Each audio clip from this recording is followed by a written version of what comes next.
Indy RC Raceway and Hobbies is the home base for a lot of dedicated Hoosier remote control racing fans. It offers tracks, cars, parts, and most importantly, plenty of competition. So downstairs is our 10 scale track. It's a carpet track. We actually do 3 programs, off-road, on-road, oval, all 3. Tonight is our off-road programs. We'll have a lot of like short course trucks, buggies, maybe some stadium trucks. We offer various experience levels. We have like a novice class, entry-level stock classes, modified classes. In the RC community as a whole in Indiana, it's pretty big range of what guys are doing. You see a lot of people here every weekend for the same race program, same time. You know, on busy nights we'll have between 20 and 30 drivers here. You know, a lot of times it's 20, 30 entries. We typically do about 6 drivers on the track at a time. During heat races, mains will have up to 8 drivers. Pretty much every race day we open up at 10 a.m.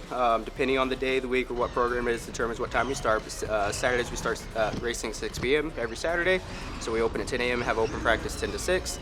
If you're just somebody that's looking to come in and practice instead of actually racing, we do offer open practice as well. That's $5. You can play all day. And then as far as racing goes, you know, we start racing at 6 o'clock. You have to be signed up by 5:45. But before these racers hit the track and start competing, they spend a lot of time dialing in their cars. Actually, this is kind of a newer car, so we're just doing multiple things. It's just a matter of finding out what's best for it, but mainly shocks right now and tires is what I'm working on. I've been into RC cars forever, and my son is now into it as well, so that means unlimited fun for everyone. A lot of time goes into prepping the cars when we're not at the track. So again, my son's really come into his own as far as figuring out what spring rates he likes, gear changes, tire combinations, things like that. So I'm actually letting him, you know, kind of lead the way on those setups now, mainly because he's beating me regularly too.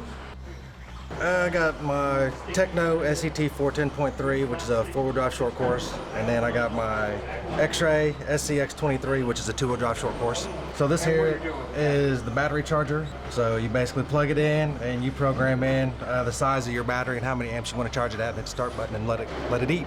This here is the Spectrum DX5 Pro. Ergonomics plays a big factor. You wouldn't believe when you're on the driver's stand on being comfortable. This thing's got more adjustments than I'll ever use. So some of the classes require certain motor systems where everybody will be on the same size, so it should be about the same, you know, output on those guys there. And then some classes are complete open motor, so you can put anything in there. I mean, a lot of these trucks that you'll see running down here, they're actually capable of going fast in what they can actually get onto the track. On the track, they're probably hitting 25, maybe 30 mile an hour, but it wouldn't surprise me if someone could hit 40, 50, 60 mile an hour. And with cars that powerful and races this competitive, drivers show up with a lot of gear. I mean, those guys bring pretty much anything. So, you know, loaded up in their pit bags, they'll have pretty much anything they'll need in there. So a lot of these guys are having to like solder in motor systems, the electrical components. So you have to make sure you have a soldering iron. If you have a motor or something go bad and have to switch it out on the spot. I mean, these guys, they'll have $400, $500, $600 charger setups, fancy chargers, power supplies, the whole 9 yards. Mainly it's for tools, soldering, whatever you need for the pits. And then right here, there are all your main drawers. A lot of guys will store a lot of chargers, batteries, and everything up here. Down here you got extra storage. I got more parts in that little container.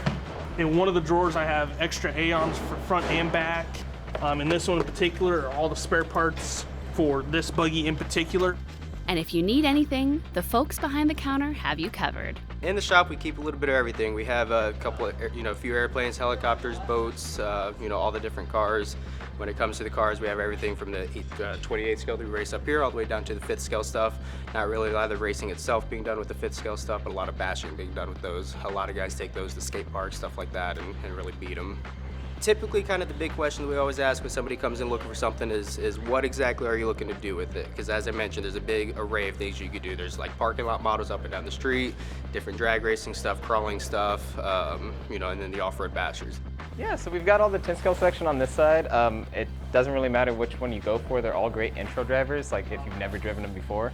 So these guys are a lot of fun. I've had a lot of people say they ruffle up the blankets at home on their beds, use that as their crawler course, or any other number of little just around the house crawling courses. The X-Max, I can't quite remember when it was first released. The power out of this guy, it says it only goes 50, which doesn't really sound too fast, but trust me, it's fast enough. And no matter what kind of car you choose, there's a good chance there'll be a race series for you. So we do have the novice class, and then we have the stock slash class, and we have the fully modified class. Total of racing itself typically takes about 3 hours to get through, typically about an hour per round. So heats and mains are each 5-minute races. And then so you have, like I said, 2 qualifying rounds of the main events. Racing itself starts at 6. A lot of times we're done by 9:30. We get a lot of like fathers and sons. We're actually starting to see a few more females getting into the hobby as well. That's really what we care about, is getting people into the hobby. The racing stuff, it's cool having that down there. It's really neat, but we care about getting new people in, because we got to get new people in to keep the hobby going.